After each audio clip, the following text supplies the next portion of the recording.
I am Kerry Taylor. I offer this tobacco to the water. I'm grateful to have received teachings about how water is and sustains life, and about how I have a personal obligation to love and care for water in alignment with the ways of all peoples indigenous to the territories I am visiting. I'm grateful to have been taught that I have a responsibility to know who I am and what it is that I am doing here, in this place. I am a third-generation white settler of Scottish, Irish, and Dutch descent. My family attained intergenerational wealth from their labors in steel and automobile manufacturing, oil refining, electricity production, and education, while indigenous families experience intergenerational trauma and exhibit intergenerational resilience as they have been displaced from their territories and targeted for genocide, historical and ongoing. Land is our common ground. What connects you to the place you find yourself in? The places I treasure are soggy cedar bogs, like where I found friendship as a kid with birds, bugs, and sticks in London, Ontario. I heard, "You live on the wrong side of the tracks," a lot.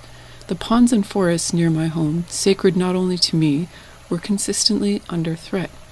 The area had been slated to become a garbage dump for Toronto's garbage, as have portions of the neighboring reserves since. The land was to be filled, not only with people non-Indigenous to the territory, but with the toxic surpluses of excessive consumption.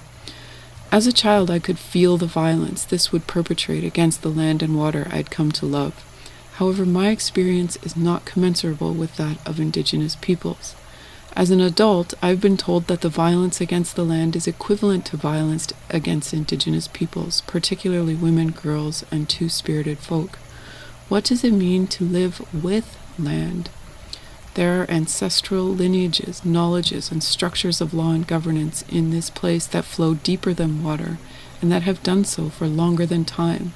Yet they're not understood nor respected through the frameworks and lenses of Canadian law. I thought that going to law school would help me to learn about justice, but what was hard to see, even there, was how the land, Indigenous peoples, myself, and other visitors to this place, arriving by force or choice, are all entangled and interrelated. Canadian constitutionalism, while described as a living tree, ironically also lacks grounding. Where are its roots? What nourishes and sustains this tree? I think now that there were teachers all around me when as a kid I sat for hours in that bog. Being in that place connected me to spirit. To live justly, I now believe, one must connect with their whole self, mind, body, emotion, and spirit. This does not always happen in a classroom. This video was filmed in High Park in Toronto. Perhaps you see a holding pond filtering storm sewer runoff into a stream and down into Lake Ontario. There's also, to the left, an out-of-use or rusty-looking pipe. There's no water coming from the pipe right now, but maybe if you come back and visit this place, you might find and learn about an aquifer, bringing beautiful iron-rich water up to the surface from as far away as Georgian Bay, to commingle with and possibly even cleanse the waters trickling over and down these little stairs.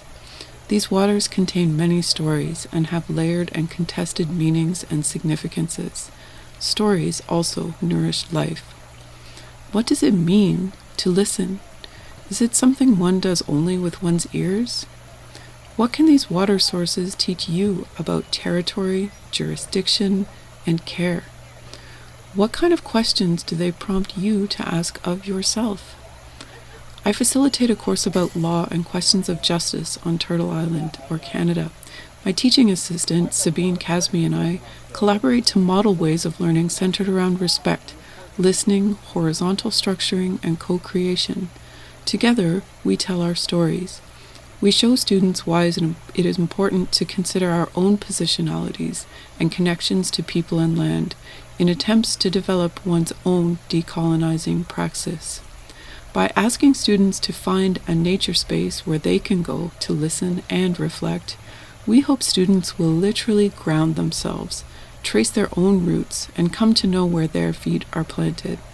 It is a first step towards putting themselves into relation with peoples, land, and with law. Anishinaabe legal scholar John Burroughs says, "All law is about relationships."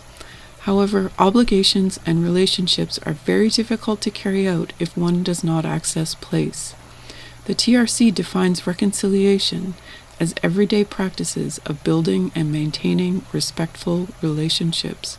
Having students lead their own learning about land and how the land structures and supports their relationships and responsibilities is key to this assignment.